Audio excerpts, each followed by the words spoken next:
Hey YouTube, I'm Anthony. My wife is Monica, and we're the cooks. So, today's suggestion tip reminders. You never know where suggestions and tips are going to take place in your life. So, I'm going to tell you a little story that took place many years ago. By all this great that you can tell that I've been around for a minute. And so, this situation happened when I was probably about 18, 19 years old, youngster growing up in Houston. And what happened was I went to a club called Raphael's. Anybody in Houston, you know about Raphael's if you're an old head. When I went to Raphael's, I was kind of fly. I thought I had my thing going on. You know what I mean? So, got there, had my oak tree suit on. I'm dressed to the nines. I'm ready. I'm getting ready to go into the club. We hanging out in the parking lot, and all of a sudden, this guy rolls up, and he's in a regular car, not no drug dealer, not no hardcore dude, no big money dude, no big rims, nothing like that. He drove up in the parking lot in a regular car, got out. Dude had kind of a little beer belly, kind of probably about my same age, not the most handsome dude in the world, not ugly dude, but not the most handsome dude in the world. And then he walked around the car, he opened the door, and his girl got out. When I tell you, old boy, girl was fine, ridiculously fine. I'm talking about drop dead gorgeous. One of those kind of things where you hit your boys and you go, man, look at her. So we're all checking out this guy's girl, and I'm like, man, so when he passed by me, I just had to give him his props. I can't hold myself. I ain't never been able to hold my words. I was like, bruh, you winning, man. You the man. He was like, you think so, man? I said, yeah. I said, man, she's beautiful. And she's standing there, she just smiling, really not saying much. And he was like, man, you want her? And I'm looking at him like, is this dude like a pimp? Is something crazy about to go on? I was like, man, that's your girl. He said, look, let me do this with you. He said, baby, go on and get in the car. So she got in the car. He said, you sit in the car with my girl. He said, I give you 10 minutes, 15 minutes if you want. 10 minutes. He said, you can spit as much game at her as you want. And if you can get her, she can go with you. I'll break up with her, won't have nothing else to do with her. I'm like, okay, bet. I've been working out. You know what I mean? I'm a youngster, 29-inch waist, 52-inch chest. I'm thinking I'm the man. Got the green eyes on them. You know what I'm saying? Got the curly hair. Not no more. Got the curly hair set up in a nice little wop. You know what I'm saying? I got my suit on. I'm fresh to death. And so I'm like, bet. So I get in the car with her. So when I get in the car with her, I start doing my smile and things. I'm only 18, 19 years old, but on that same token, I done been to a lot of house parties. I done kissed on a lot of girls with the salty necks. Y'all know what I'm talking about with the house parties where it's the garage and it's hot and it's sweaty and the girl's neck is all salty. So, I feel like I got a little bit of experience, you know what I mean? So I start shooting my game to him like, well, I just think that, and, I know he's da. And I'm spitting my game, you know what I mean? Lean in with, you mind if I give you a little kiss? And she's like, well, no. And I was like, no, just, and I gave her a little kiss on her cheek. And she was like, yeah, she giggled a little bit, you know. But no matter what I said, no matter what I did, no matter how hard I pressed, no matter what little maneuver I tried to get into, and I didn't go overboard. I'm not no pervert or nothing. But no matter what kind of game I said to her, I even tried the thing where, tell me about yourself, I'm a good listener. You know what I'm saying? How long y'all been together? You know what I'm saying? Listen, I got a nice car and, I got a good job and maybe I can, and I'm spitting the very best game that my little 18-year-old brain has. So I'm thinking, man, I'm doing good. No matter what I said to this female, no matter how much game I spit out, no matter how much boys to men I tried to do do do da da do do do da da da da da. No matter what I said to this female, I could not get a budge, not an inch, not a nothing. So we got out of the car. 10 minutes was up. I think he might even gave me an extra 5 minutes. I don't know. We got out of the car. When we got out of the car, I'm looking at him like, bruh, can I talk to you for a second? He was like, yeah, man, come on. So he told us, girl, have a seat in the car, baby. We'll be going in the club in a minute. And we go to the back of the car.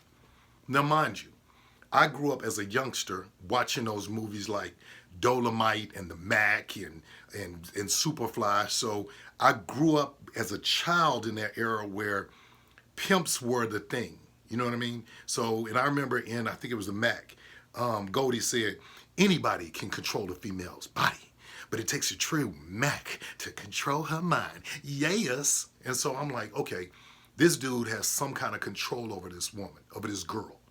So I'm talking to him and I'm like, man, man, is you rich? He's like, no, I'm not rich. I said, bruh, I mean, I ain't never hit no female in my life to this day. Bro, you be putting your hands on her, man? You beating this girl up? He said, no, man, I ain't never put my hands on her. I said, what you do? You got her scared? She's scared to mess with somebody else? He said, no, she's not scared. He said, well, you know what? He said, maybe she is scared. Maybe she is a little bit scared. I said, so you got that fear off in her? You know what I'm saying? You like flexing on her? You know what I'm saying? You got her thinking that you're going to hit her? He's like, no, I've never hit her. He said, I've never hit a woman in my life. I said, but do she think that you're going to hit her? He said, no, she don't think I'm going to hit her. He said, there's nothing about me that makes her think that I'm going to hit her. I said, so why is she afraid of you? He said, you know what? He said, she's not afraid of me. She's afraid of you. I said, is she afraid of me? She don't even know me. He said, that's it. She don't know you. See, her fear is not me. She's not afraid that I'm going to hit her. What she's afraid that you won't treat her as good as I do. He said, see, when I saw her, he said, she was beautiful, gorgeous, fine, way out of my league. He said, and so many times I was like, maybe I should, maybe I should, maybe I should, maybe I should, maybe I should, as far as stepping to her. He said, but then I went on and stepped to her. He said, and I told her, baby, just give me a chance. Just give me a chance to be a different type of man than you. Just give me that opportunity. And I was like, man, I'm listening. You got my ears open. He said, so I asked her to give me a chance. He said, and she gave me a chance. He said, and she's so beautiful and so lovely. He said, I'm not even talking about on the outside. He said, bruh, he said, she the sweetest, kindest, most gentlest female you'll ever want to meet in your life. And I have a beautiful aunt. My aunt is drop dead gorgeous. Green eyes, long, pretty hair, yellow bone. And my aunt told me one time when I was in high school, she said, nephew, realize a beautiful woman is the loneliest thing in the world. I was like, man. She said, because most guys won't step to a beautiful woman. I was like, knowledge, okay. So then he started talking to me. He's like, man, she's just the sweetest girl. He said, so what I do is, he said, I open the door for her. He said, when she get out the bathtub, I have a warm towel ready for her. He said, whenever we go to a restaurant, she don't cut her steak up. I cut her steak up. He said, when she's at the house, her glass is never empty. He said, I'm like a waiter. I keep it ice cold. He said, when we watching TV, I'm rubbing the feet. He said, her car, she don't put gas in her car. Washing her car, she don't wash her car. Going to work, he said, I take her to work, drop her off at work, then I go to work. After I get off from work, I go back to pick her up from work because I want her friends to see her getting picked up and me getting out the car and open the door for her. He said, see, what she's afraid of is she's afraid that some other man won't treat her as good as I do. That was a powerful lesson for me to be able to learn. That lesson was powerful for me to learn because this man learned what Goldie tried to say.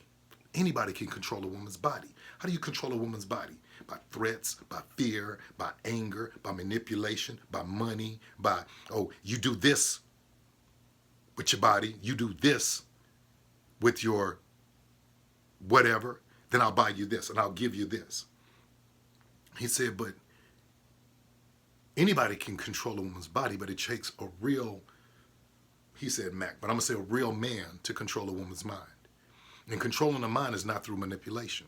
Controlling a mind is, do you treat your woman so good, so well? Do you cater to her needs to the point to whereas you don't have to worry about another dude taking her? She's worried about going to another dude. It's a powerful lesson that I learned at 18, 19 years old. And I carry that on to my life now. With my wife, I take very, very, very good care of my wife. If you don't believe me, put it in the comments. You can ask her. She'll tell you. She'll tell you details. And the thing about it is, I'm never afraid of any man taking my woman. I can tell you, when we had our YouTube channel and it was the couples thing and we were doing that, and that'll come back, but when we had the couples thing going, there were a lot of people, there was a couple of dudes that put into the text, into the comments, oh, you need to leave him, you need to get a real man, you need to get with somebody like me, I treat you right, girl, you don't even much know, yo. My girl can go anywhere at any time without me, and I never, ever, ever, ever, ever have to worry about another man taking my woman. And the reason I don't worry about another man taking my woman is because I take care of my woman. I take care of my woman without a shadow of a doubt. So if my woman ever did leave me for somebody else, and I don't care if he got money like Jay-Z, if he got a body like, I don't know, whoever, if he got clothes, if he got wardrobe, if he got game, if he got, no matter what, if she ever left me to go to somebody else, she's going to forever think about the fact of what I did. So fellas, ask yourself that question. Ask yourself that question. Do you control your woman's body, or do you control her mind? Through love, through affection, through courtship, through respect, through affirmation. How often do you tell her that she's beautiful? How often do you tell her, girl, you so fine? How often do you just walk by and be like, How often do you reach over and just squeeze her a little bit? How often do you rub her feet when y'all sitting there watching TV? See, this is the thing. You never, ever, ever want to get to the point to whereas another man is able to pay your woman a compliment that you haven't paid her. I done told my wife from her eyes to her eyelashes to her eyebrows to her hair to her toenails to her heels how beautiful she is to me. So no man at a store is going to be like, shorty, can I talk to you for a second? Can I spit some game at you? He can try, but I guarantee you, always at the back of her mind is going to be, is this man ever going to be able to treat me as good as my man treats me at home? Again, here's my disclaimer. I'm not saying that I'm a better husband, a better father, a better friend than anybody that's out there. Never said that, never claimed that. The only thing I do is I treat my marriage as my hobby. Hodge twins, love them, love them. The language is a little rough, but Hodge twins. Hodge twins used to say, this is all advice. You can do whatever you want to do.